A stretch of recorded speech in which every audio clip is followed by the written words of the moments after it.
आमदार रोहित पवारांनी अस्लम शेख प्रकरणावरती त्याच्या मुलाला सरकारी नोकरीला घेतलं पाहिजे असा मुद्दा विधान भवन परिसरात पत्रकारांशी संवाद साधताना केलाय.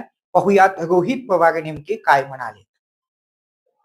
पण दुसऱ्या बाजूला महानगरपालिकेचे अधिकारी काम चुकारपणा केल्यामुळे, भ्रष्टाचार केल्यामुळे आणि ठराविक कॉन्ट्रॅक्टरला ताकद देऊन त्यातून पैसा हा आपल्याला कसा मिळेल या अनुषंगाने काही नेते व कॉन्ट्रॅक्टर व काही अधिकाऱ्यांमुळे तिथं जो काम चुकारपणा झाला त्याच्यामुळे अस्लम शेखचा मृत्यू तिथं झाला. त्यांच्या परिवाराला भेटल्यानंतर अतिशय चिडलेले ते सर्व परिवार होता.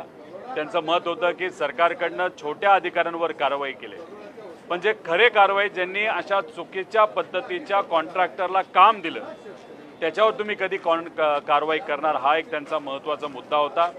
कुठल्याच नेत्यांवर त्यांचा विश्वास नसल्यामुळे जी 10 लाखाची मदत ही महापौरांच्या माध्यमातून जाहीर झाली ती कागदावर आम्हाला मिळावी, कारण का आमचा कोणावरच विश्वास राहिला नाही असं त्यांनी तिथं सांगितलं परिवाराला.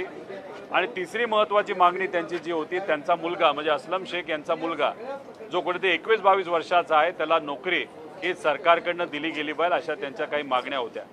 250 ते 300 कोटी रुपये दरवर्षी पाऊस येण्यापूर्वी महानगरपालिका गटर साफ करण्यासाठी, मॅनहोल नीट करण्यासाठी, झाडं कापण्यासाठी करत असते. पण झालं असं आहे की 300 कोटी खर्च झाले, पण जून चालू होण्यापूर्वी जे काम व्हायला पाहिजे होतं जुलै आला तरी ते काम झालं नाही.